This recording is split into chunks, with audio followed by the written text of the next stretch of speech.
आदर्श पर चलने की जरूरत है। बहुत से लोग हैं, हम लोगों में पढ़े लिखे लोग भी हैं, इस बात को नहीं समझ पाते हैं। पढ़े लिखे होने से नहीं होता है, पढ़ने के बाद में उनकी बात को सुन और समझ करके समाज में प्रचार प्रसार करना और उनकी वाणी में हमको जो अमृत है उस अमृत को घर घर तक पहुंचाने की जरूरत है। इस बात पर ध्यान देने की जरूरत है। आज बाबा साहब नहीं रहते तो हम इस मंच से, इस माइक से जो भाषण कर रहे हैं, मुझे करने का कोई इजाजत नहीं था और इस तरह के करने के बाद भी हमको दंडित किया जाता या इस तरह के करने के बाद में हमको फांसी भी चढ़ाया जा सकता था।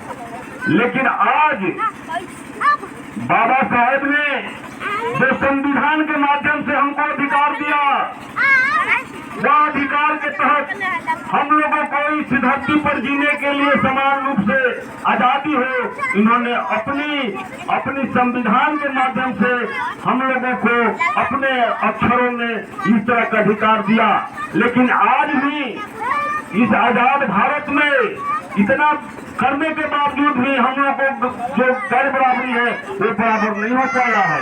इसलिए हम ये नहीं चाहेंगे, ये नहीं कहना चाहेंगे कि आप वो घर में चले जाइए, आप वो घर में चले जाइए, आप वो घर में चले जाइए। इतना जरूर कहूंगा कि बाबा साहेब ने जो बौद्ध धर्म स्वीकार किया था, जो पूरे विश्व में इनके तरह कोई विद्वान नहीं था, बहुत सोच समझ और जान बूझ करके उन्होंने किया था। तो क्या खूबी है इस बात में, इस बात को भी बहुत गंभीरता से लेने की जरूरत है और समझने की जरूरत है। आज मनुवादी व्यवस्था में ब्राह्मण जो है उसका कर्म चाहे जो हो, ब्राह्मण के घर में ब्राह्मण पैदा लेता है। ब्राह्मण अगर दारू शराब पीता है, मछली मांस खाता है, फिर भी हम लोग का 80 वर्ष का जो पूरा हम लोग का गार्जियन है, पुरखा है, उनको 20 वर्ष के जो ब्राह्मण होते हैं उनको प्रदान करने की जरूरत होती है। और वो जो है हम पैदा लेते हैं, उस समय से लेकर मरते हैं तब तक हमारा शोषण करते हैं। मरने जीने पर पैदा लेते हैं तो उनसे अनुमति लेते हैं, पूछते हैं, निछात्र बताते हैं, जन्मकुंडली बनवाते हैं, शादी ब्याह होती है उनको बुलाते हैं, उनको दक्षिणा देते हैं, मरने के बाद भी दान दक्षिणा देते हैं। लेकिन आज यह पे उसके खिलाफ में मजबूत आवाज बुलंद करने की जरूरत है।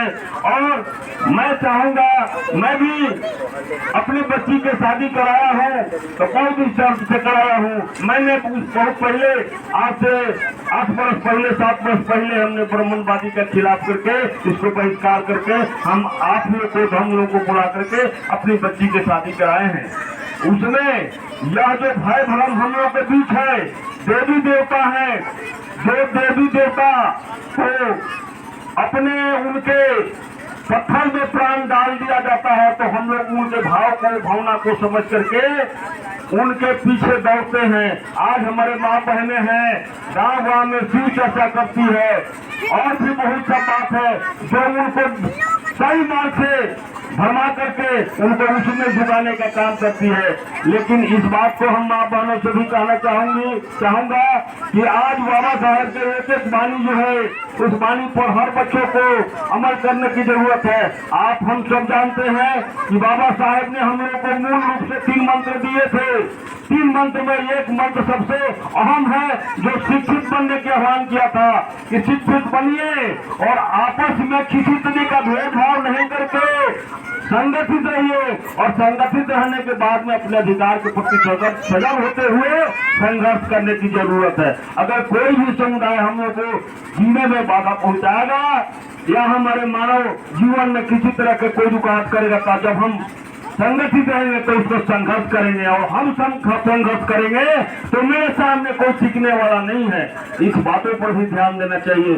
खास करके मैं अपने समाज के लोगों को आग्रह के साथ कहना चाहूंगा कि शिक्षा एक ऐसा चीज है जो शिक्षित बनता है और शिक्षा वह ऐसा चीज है, शिक्षा एक शेरनी का दूध है।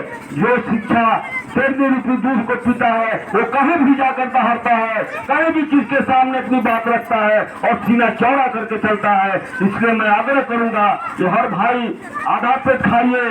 अपने और भी आवश्यकता है जो हम लोगों के साथ कुछ गलत हम लोग का आदत है, उस आदत को बदलते हुए उस पैसा को बचा करके बच्चों को पढ़ाने में काम कीजिए और बच्चे के पढ़ाने के साथ साथ समाज में मुख्य रूप से हमारा सम्मान कैसे बढ़ेगा, हम लोगों के सामने अगर बात करने के लायक कैसे बनेंगे और जब बात करने के लायक बनेंगे तो निश्चित रूप से हमारा अधिकार के सामने किसी का अधिकार हमको हड़पने और जय करने का जरूरत नहीं पड़ेगा और वो हमारे अधिकार को नहीं हड़प पाएंगे, शोषण नहीं कर पाएंगे और हम लोग भोकल बनेंगे, साहस बढ़ेगी। इन्हीं शब्दों के साथ मैं अपनी बात को विराम देता हूँ।